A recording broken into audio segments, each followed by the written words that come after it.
Knowledge has been passing down through different languages from the beginning of time. Since globalization has begun, people from all over the world communicate their thoughts, ideas, and values.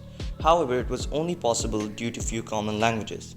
Globalization has brought many benefits, but also many problems.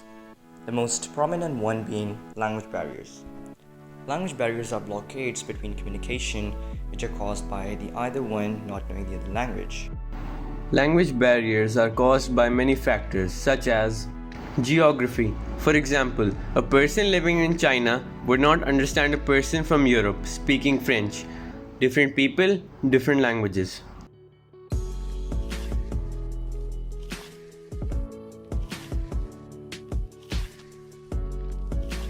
Use of international languages in a nation is quite beneficial, but it also destroys cultural integrity and also the values of the nation.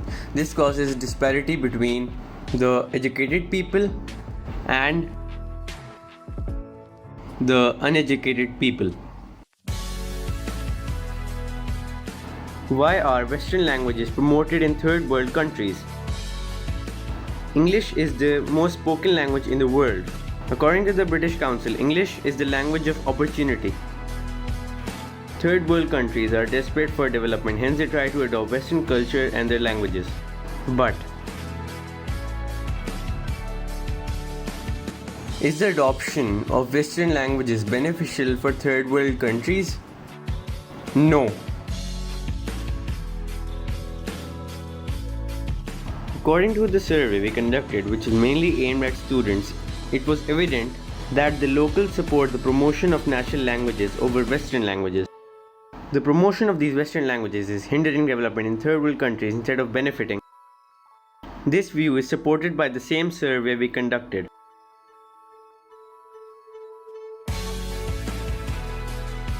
One of our team members, Umar Sharif, held an interview with a doctor who faced the issues of language barriers. Hello, my name is Dr. Sahar Sharif, and today I'm going to talk about my experience with language barrier in the field of medicine. So, as a medical doctor, especially when you're working at a tertiary care hospital where you get patients from all over Pakistan, you will definitely face language barriers. So, like you'll get patients from South Punjab who speak Saraiki, you'll get people who speak Pashto, you'll get people who speak a different dialect of Punjabi. So, to understand them, it gets really difficult, and a lot of them don't speak Urdu, so that's also tough as a medical doctor. So, when you're communicating with them, there is a huge language barrier, then they're unable to understand. And also, most of them come from, different socio-economic backgrounds, and especially those who are not who are not earning well enough or not educated. Those people, they don't even to first they have a barrier concerning education, and on top of that you add the language barrier, so it gets really tough for a medical doctor. But we don't really have facilities to address this issue in the hospitals in Pakistan because of lack of obviously funds and resources. So what I would do is if I had a Pashto speaking patient or a Saraiki speaking patient, I'd call a colleague who would speak the language, so it would help them. But I think to address this issue, hospital administration and should have medical language translators, as well as softwares that translate prescription and instructions for the patients in their language, so it's easier for them to understand. One of us, Daniel Taj, interviewed an international student about her experience of language barriers. Hi there, I'm Sarah, and I've been living in Switzerland for over 5 years now. Question 1. Do you feel a language barrier living in Switzerland? Well, yes, I do face a language barrier, but I think after 5 years of living here, I made a whole lot of progress in French to the point where I can express myself and make small conversations.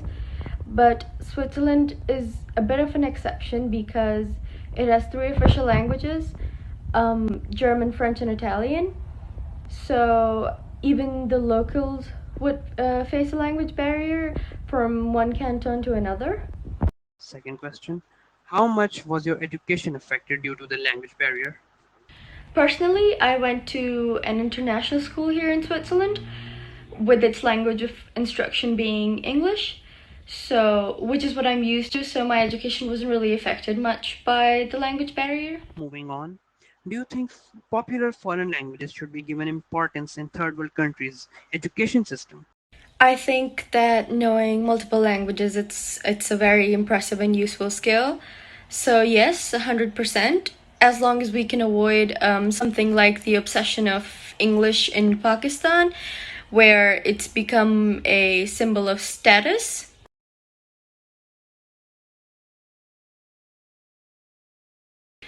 The change began for me on a personal level, maybe because I was left in a position where I had to learn a new language.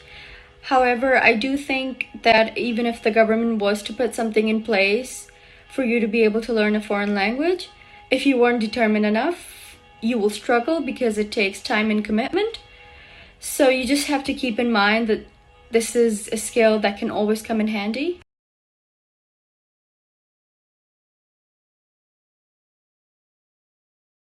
The superpowers and the leading first world countries, namely USA, UK, Russia, France, and China, use their own languages as the language of administration and educational medium.